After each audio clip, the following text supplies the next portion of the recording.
हमें भागना पड़ रहा है, एकदम से फ़ोन आया था और पापा जी और मैं तेज़ तेज़ भाग रहे हैं। वहाँ पे एक्चुअली बंदे आ गए हैं, सामान रखवाना है ना, बेड रखवाना है ऊपर। तो चलो बैठती हूँ मैं फटाफट। चलो बैठ गई ऊपर जी, सारा काम छोड़ के निकले हैं और अब शिफ्टिंग करनी है प्रॉपर। देखते हैं, चलो करते हैं। यहाँ पर मैं पापा जी के साथ आई थी और इन भैया ने देखिए सबसे नीचे थी ये बेड और सबसे ऊपर ना रस्सियों से पहुँचा दी थी, तो हम थोड़ा सा लेट आए थे। तो मतलब आप खुद सोचिए, ये ना 100 किलो से ऊपर का बेड है। जितना आसान आपको दिख रहा है ना कि ये हल्का सा होगा और आसानी से ऊपर चला जाएगा, तो ऐसा तो बिल्कुल भी नहीं है। मैंने इसकी ना मतलब और ये जो वीडियो है इसीलिए लिया, मैं आपको दिखाना चाह रही थी कि ना आप खुद सोचिए, देखिए जो किराएदार होते हैं उनको कितनी तकलीफ़ का सामना करना पड़ता है, उनके पास कितना फर्नीचर होता है। ये तो चलो मैंने अभी ख़रीदा है, वैसे आप ये चीज़ सोचिए कि ना मकान मालिक क्या करते हैं ना, जब मन में आता है ना उनको कह देते हैं किराएदार को, हाँ अब आप चले जाइए, हम दूसरा ढूंढ लेंगे, ऐसे ऐसे मतलब देखो ना। लेकिन आप ये सोचिए कि सामने वाले पर्सन को कितनी ज़्यादा दिक्कत का सामना करना पड़ता है। इतना सारा फर्नीचर होता है, सामान होता है। जैसे अब हम जहाँ बैठे हुए हैं आप उसी का हिसाब ले लो ना, जहाँ पे अब हम रह रहे हैं तो उनको भी किराए पर ही चढ़ाना है। जैसे अब अभी हम रह रहे थे जिस घर में, उनको ना उस घर में थोड़ा सा काम करवा के अलमारी वगैरह निकलवा के फिर किराए पे ही चढ़वाना है। तो वो चाहते तो हमें रहते रहते भी किराए पे मतलब अलमारी वगैरह लगवा सकते थे ना, बट कोई बात नहीं। यही होता है ना कि किराए का घर तो खुद का घर होना बहुत ज़रूरी होता है, किराए का तो किराए का ही होता है। अब आप खुद सोचिए, ये बेड आपको दिख रहा है, हमारे अभी बेड हैं जिस घर में हम रह रहे हैं, कितना मुश्किल होगा उन बेड को छोटी छोटी सीढ़ियों में से निकाल के लाना, चढ़ाना आसान काम नहीं होता है। तो देखिए कितना मुश्किल होता है। यहाँ पे ना कपड़ा लगाया गया है, ठीक है, और यहाँ पे ना इसको एंगल बनाएंगे भैया। देखो देखो इतना सा दम लगाने के बाद भी थोड़ा सा ही उठ पा रहा है, तो सोच के देखिए कितने भारी होते होंगे। तो यहाँ पे ना कपड़ा मंगवाया गया था ताकि ना थोड़ी फिनिशिंग वगैरह ख़राब ना होए, और इतना ज़्यादा दम लगा देते हैं ना मतलब पूरा का पूरा। तो यहाँ पे देखिए मैंने बेड आपके कहने पे ख़रीद लिए थे, मेरे को लगा कि आपने बोला है तो मैं स्टोरेज के लिए ख़रीद लेती हूँ। और डबल बेड वो लंबे वाला बड़े वाला मैंने इसलिए नहीं ख़रीदा क्योंकि फिर वो तो और भी दिक्कत आती ना उसको चढ़ाने में। यही आप देख लो, इसी का ही क्या हाल हो रखा है। और यहाँ पे ना इतनी देर में मैं ऊपर चली गई थी और मैंने क्या किया, ऊपर जगह बना दी। जैसे एक फोल्डिंग पहले बिछा रखा था ना, तो वो फोल्डिंग मैंने वहाँ से उठा दिया था, इसीलिए ताकि ये ना आराम से आ जाए। तो अभी भी आप मुझे कमेंट करके बता दीजिएगा कोई कमी रह रही हो, कोई चीज़ की कमी हो। और हाँ मैं मानती हूँ इतना ज़्यादा सुंदर तो बेड नहीं है, बट ये है कि नया लेकर आई हूँ और ये मेरे को 7,000 का मिला है। आप देख लीजिए।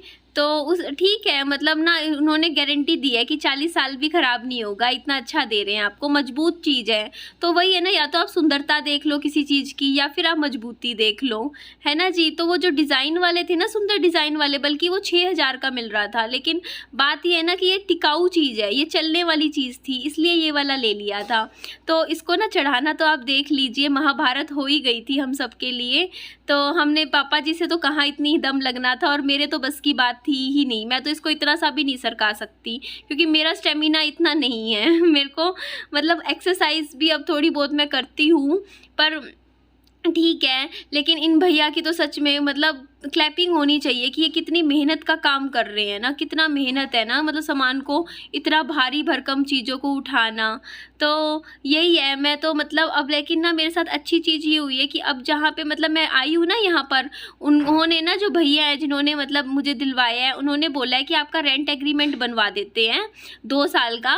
फिर ना इससे क्या होता है, 2 साल का रेंट एग्रीमेंट बनने से ये हो जाएगा कि ना देखो मेरे को ना मेरे को जैसे सरकारी कामकाज होते हैं, जैसे मैंने आपको बताया था कि एक विडो पेंशन भी बनती है जो मेरी बनी नहीं, सिर्फ इसीलिए क्योंकि मेरे पास रेंट एग्रीमेंट या कोई रहने वाली जगह नहीं थी दिखाने के लिए, तो वो भी हो जाएगी। तो मेरे भी सरकारी काम स्मूथली हो जाएंगे और उनको भी एक विश्वास हो जाता है ना कि किराएदार सही हैं, वो वेरिफिकेशन हो जाती है।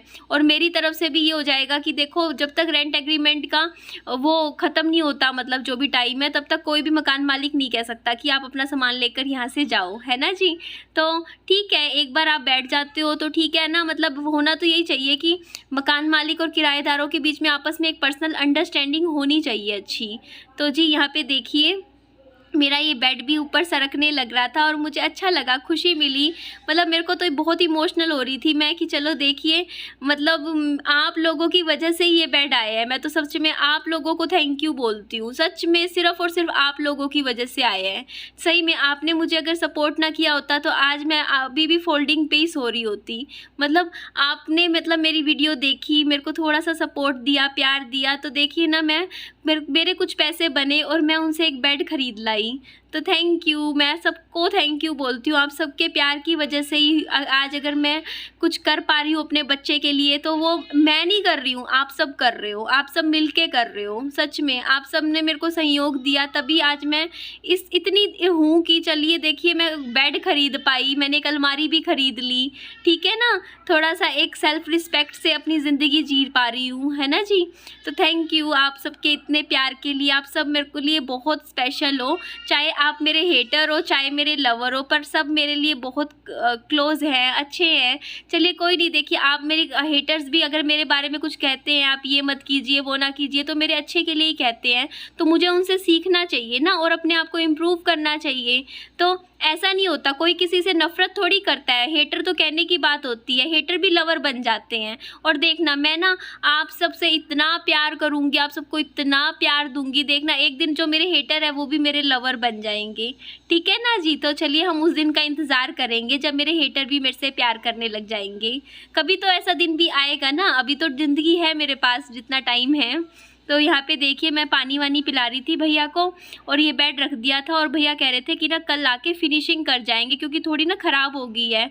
ये मतलब ऊपर चढ़ाने के चक्कर में थोड़ा-सा हो जाता है। तो चलिए अपना ध्यान रखिएगा और खुश रहिएगा, ठीक है ना? खुश रहना है हमेशा। जी, तो बस मैं सामान शिफ्टिंग करवा के वहाँ का थोड़ा-सा काम करवा के यहाँ घर आई थी, फिर खाना खा लिया था और अब आपसे बात करने के लिए आ गई हूँ। बस यही कह रही थी कि थैंक यू, आप सबकी वजह से आज मैं एक छोटा-सा ही सही पर दीवान खरीद पाई, ठीक है जी? और चलिए अपना ध्यान रखिएगा और ठीक है ना? और कोई बात नहीं, ठीक है? देखिए परिवार में लड़ाई झगड़े जैसे होते रहते हैं, तो ऐसे भी हमारी भी अंडरस्टैंडिंग है ना एक यूट्यूब पे, तो कोई नहीं, आप मेरे हेटर हो, लवर हो, कोई बात नहीं है, लेकिन है एक टीम की तरह चलेंगे, ठीक है ना? और अभी बहुत सारे काम करने हैं, अभी मुझे आप कमेंट बॉक्स में बता दीजिएगा कोई कमी रह रही हो तो, क्या-क्या करवाने हैं, कर रहे हैं अभी हम, पेंट भी चल रहा है घर में। इसके अलावा मेरे को अभी अपना राशन लाना है, सारा सामान लाना है, तो मैं अभी मार्केट जाऊँगी, आज जाऊँगी या कल जाऊँगी पता नहीं, अभी तो लेट हो गया है, 5 साढ़े 5 बज गए हैं। तो चलिए अपना ध्यान रखिए और मेरी वीडियो अच्छी लगे तो मेरी वीडियो को लाइक कर दीजिएगा और चैनल को सब्सक्राइब करके मुझे थोड़ा सा प्यार और सपोर्ट दीजिएगा। चलिए बाय बाय, टेक केयर।